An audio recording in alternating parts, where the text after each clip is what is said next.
Bonjour et bienvenue dans ma première vidéo sur Facebook en live. Alors ça fait très bizarre de ne pas avoir de public, de parler seulement devant vous via une caméra. Mais je suis ici pour partager quelque chose que je pense être très important, qui est très personnel. C'est mon travail au Parlement européen. J'ai travaillé depuis 2009 au Parlement européen comme assistant pour des députés et j'ai envie de partager, depuis que j'ai démissionné du Parlement européen en avril dernier, la raison pour laquelle le Parlement européen est quelque chose de très important dont on parle peu en France et qui aura toute son importance le 26 mai 2019 puisque c'est la date des élections européennes.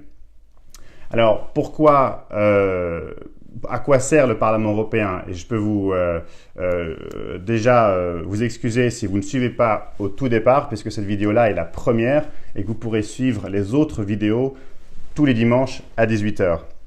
Sachez déjà que le Parlement européen, c'est quelque chose de très concret tout autour de nous, puisque le simple fait, par exemple, que vous puissiez à l'instant même supprimer votre compte Facebook, c'est un droit que le Parlement européen a décidé et a fait en sorte que depuis 2013, nous avons un droit à l'oubli, par exemple. Et donc, si vous voulez supprimer votre compte Facebook ou Twitter, eh bien, peu importe les arguments de ces multinationales qui étaient plus forts que nos États, grâce au Parlement européen, nous avons cette possibilité.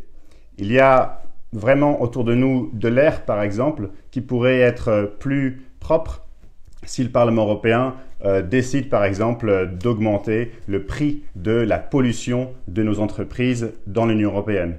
Il y a, par exemple, vos données personnelles qui sont peut-être actuellement en train d'être utilisées et exploitées par Facebook.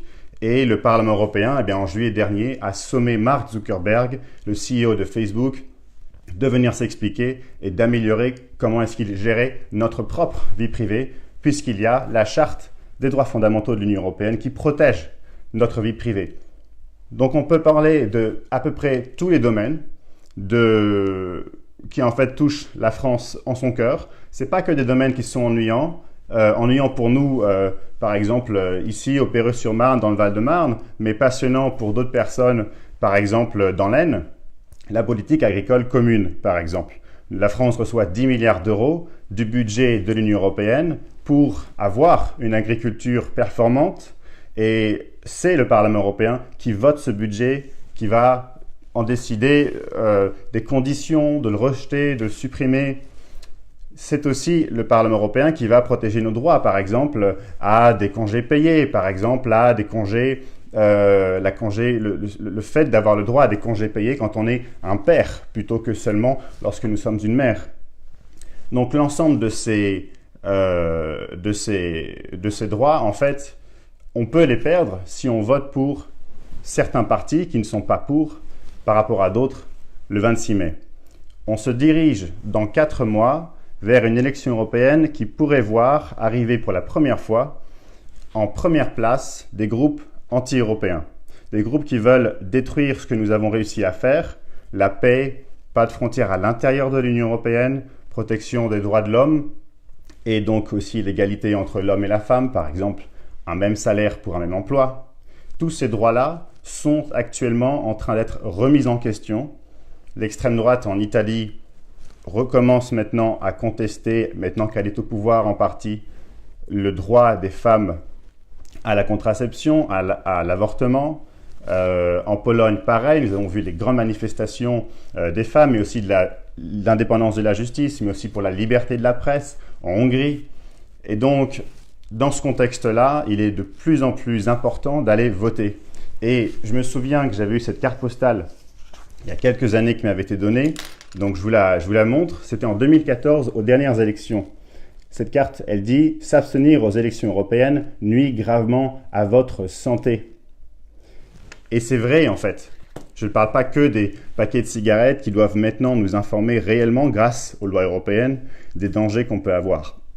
C'est vraiment la démocratie qu'on est en train de perdre petit à petit.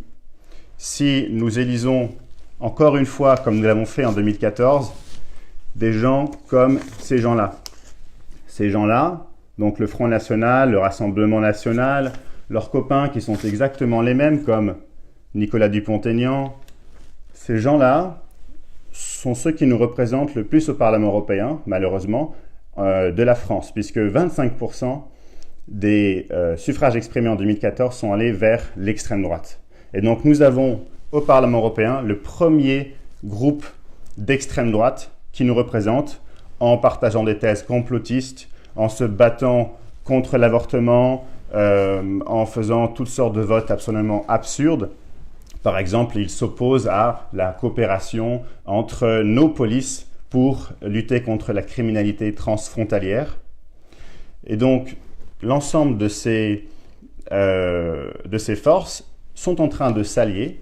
Vous connaissez peut-être Steve Bannon, l'ancien conseiller stratégique de Donald Trump, qui avait dénoncé mon initiative Syrians Got Talent parce qu'elle encourageait la solidarité et le dialogue entre les nouveaux réfugiés syriens arrivés en Europe et les Européens. Eh bien, cette personne d'extrême droite, fière explicitement d'être raciste, comme il avait dit à son invitation par Marine Le Pen à Lille il y a quelques mois, vient de s'installer comme un émigré américain en Belgique pour créer à Bruxelles, la capitale de l'Union européenne, The Movement. Le mouvement est une prétention à rassembler toutes les forces d'extrême droite pour banaliser leurs idées dans l'opinion publique et remporter le Parlement européen notamment, en atteignant peut-être 250 sièges sur les 705 que comptera le Parlement européen le 26 mai. Donc pour moi, c'est très important que nous comprenions ce que nous pourrions perdre. Regardez outre-Manche ce qui se passe. À partir du 29 mars, les Britanniques perdront leur citoyenneté européenne. Ils ne pourront plus aller voter aux élections européennes.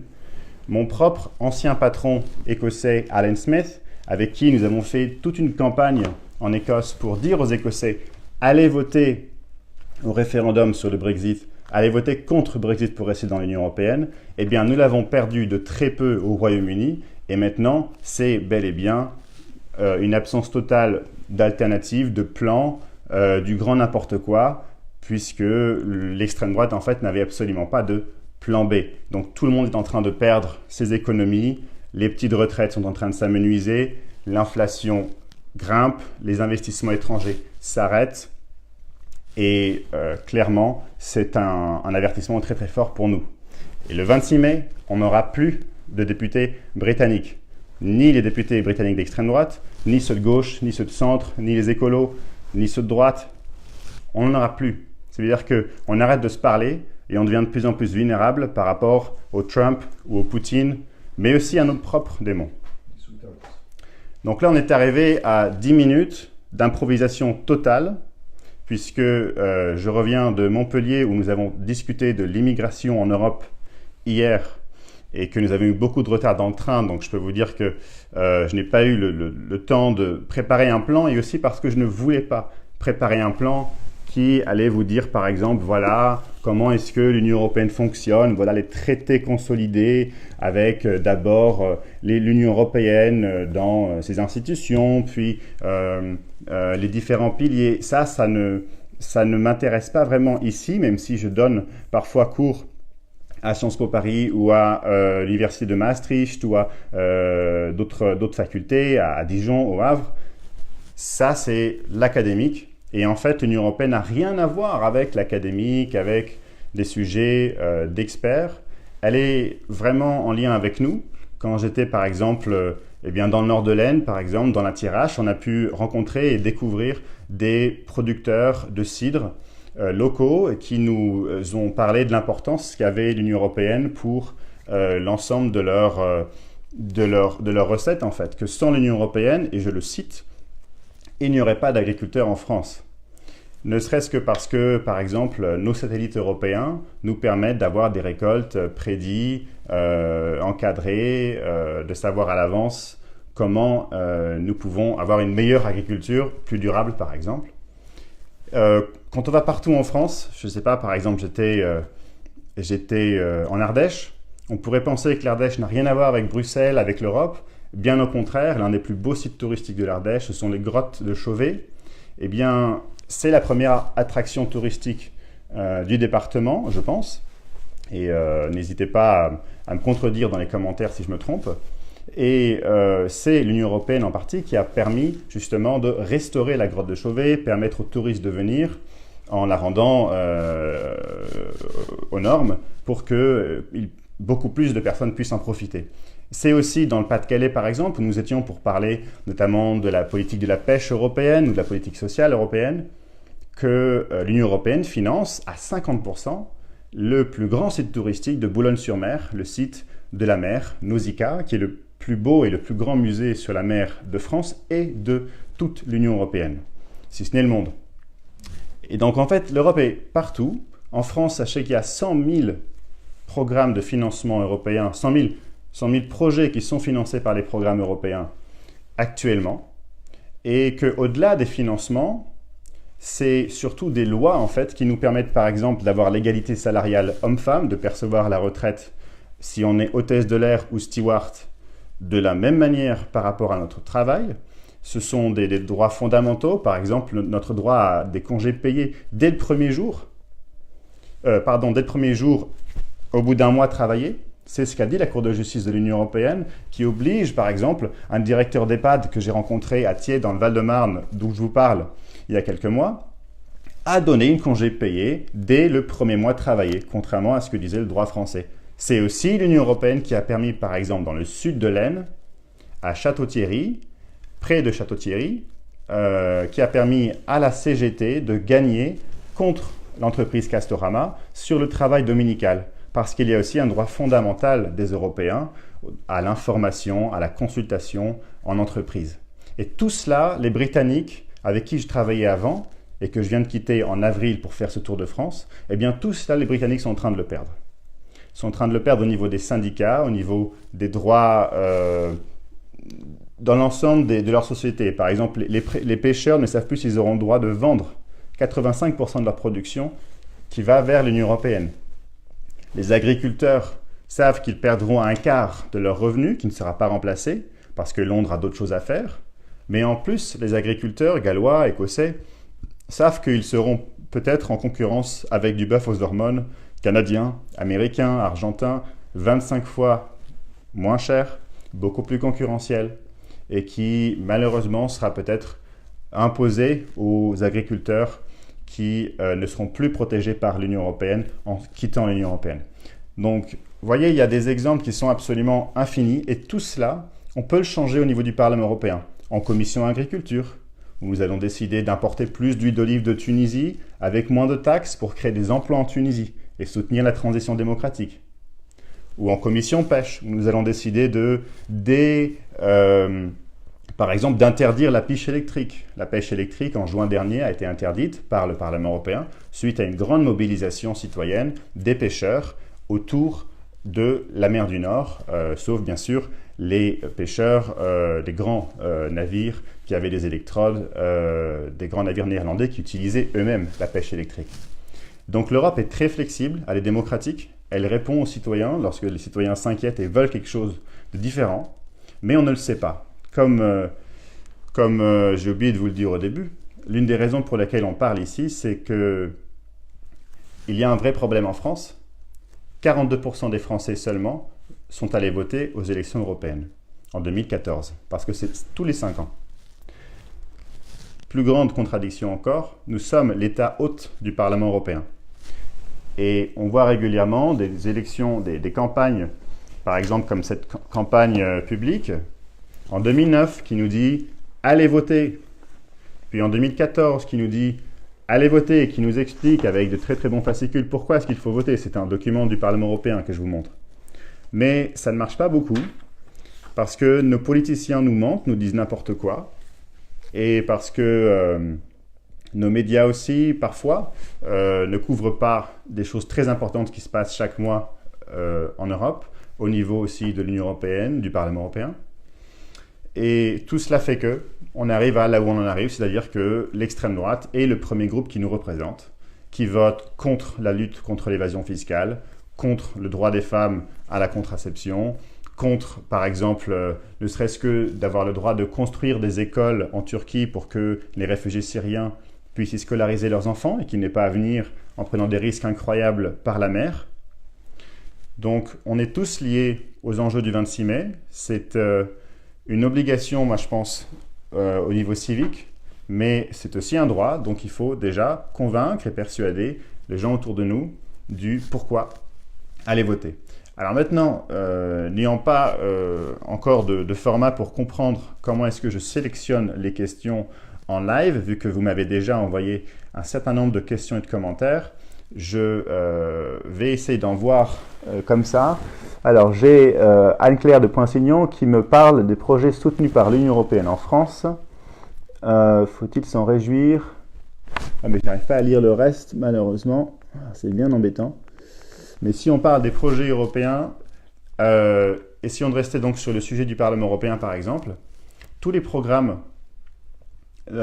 qui sont financés par l'Union européenne, par exemple pour aider les Restos du Cœur à avoir un plus grand budget, ou par exemple à construire 4 lignes du Grand Paris, notamment 68 stations de métro que l'on a déjà commencé à construire à Vitry-sur-Seine par exemple, tout récemment, nous avons eu un autre débat. Eh bien, toutes ces stations qu'on est en train de construire jusqu'à environ 2025, 2026, 2028 pour, on l'espère, ne plus avoir beaucoup moins d'embouteillages en Île-de-France et aussi beaucoup plus de mobilité et des transports publics qui nous permettent d'aller de banlieue en banlieue, eh bien, tous ces budgets-là sont votés par le Parlement européen. Et concrètement, le Parlement européen ne va pas dire oui ou non et se taire par rapport aux États.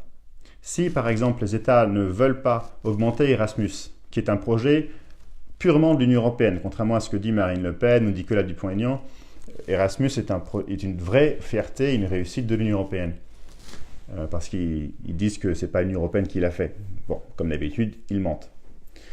Le programme Erasmus, les États membres ne voulaient pas, donc ce sont des États qui contribuent au budget de l'Union européenne notamment, et ces États ne voulaient pas, pendant les mesures d'austérité, notamment vers 2012, 2014, ne voulaient pas augmenter le budget Erasmus.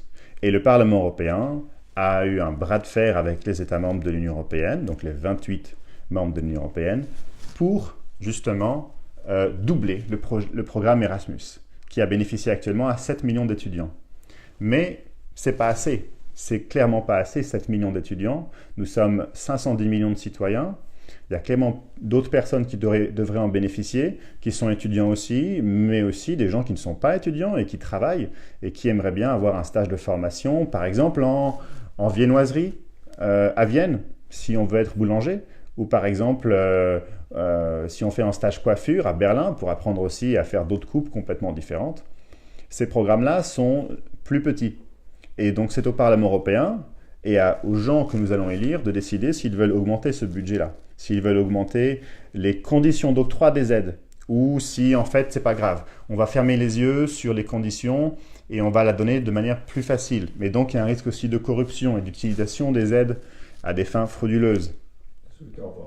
Donc tout ça, on peut ensuite le modeler par rapport à pour qui on vote. Si vous votez pour des partis qui veulent augmenter le budget européen, par exemple, qui veulent augmenter largement, parce qu'actuellement, vous savez, ça coûte combien l'Union européenne? Un café. Ça nous coûte un café par jour. C'est absolument rien. C'est-à-dire, c'est 1% de notre richesse. Pendant que les Américains, eux, dépensent 20% de leur richesse pour leur budget fédéral. Nous, Européens, nous ne partageons que 1% ensemble pour pourtant faire des choses très utiles qu'on ne pourrait jamais faire tout seul. Comme, par exemple, des satellites européens indépendants des satellites du GPS américain pour nous positionner et nous géolocaliser partout dans le monde de manière extrêmement précise. Eh bien, ces gens qui veulent détruire l'Union européenne, s'ils arrivent à avoir 250 sièges, ils vont vraiment paralyser le Parlement européen. Pour vous donner un ordre de grandeur, la droite au Parlement européen représente environ, actuellement, 210 sièges. La gauche représente environ 190 sièges. Et il ne faut pas oublier, bien sûr, le centre, les Verts et d'autres partis aussi, la gauche et la gauche. Mais actuellement, les fachos, les eurosceptiques, les xénophobes représentent 100-150 sièges. Et là, ils sont en passe d'arriver à 250 sièges. Donc, j'espère qu'on va pouvoir se mobiliser, pas que tous les dimanches à 18h, mais surtout dans nos maisons, avec nos amis pour débattre de l'Europe, avoir des vrais débats, pas juste un truc à la dernière minute, une semaine avant le 26 mai, comme on fait si souvent en France, pour augmenter la participation, ne pas avoir juste 42% des Français qui vont voter au seul Parlement du monde élu au niveau international, mais disons, soyons fous, 60%. Je vous remercie et je vous dis à dimanche, 18 h. Laissez vos commentaires dans la vidéo et si vous revoyez cette vidéo plus tard, n'hésitez pas aussi à faire des commentaires, notamment pour nous dire d'où est-ce que vous commentez, est-ce que vous avez eu des réflexions intéressantes à partager sur l'Union européenne près de chez vous dans vos départements. Je viens de faire 30 départements actuellement, ou 27 précisément, en France, cette dernière année. Et je sais qu'il y en a beaucoup d'entre vous qui sont sur ce Facebook Live, qui viennent de l'Ardèche, des Pyrénées-Orientales ou de la Marne. Et si vous pouvez partager avec nous ce qu'a fait l'Europe, ce que fait l'Europe ou ce que pourrait faire l'Europe près de chez vous, dans les commentaires, ce sera aussi très très bien parce que ça nous permettra d'enrichir à chaque fois le débat et de montrer que l'Europe est vraiment partout, que l'Europe c'est nous, que l'Europe c'est vous. Merci beaucoup et bon dimanche. Et désolé encore pour l'improvisation.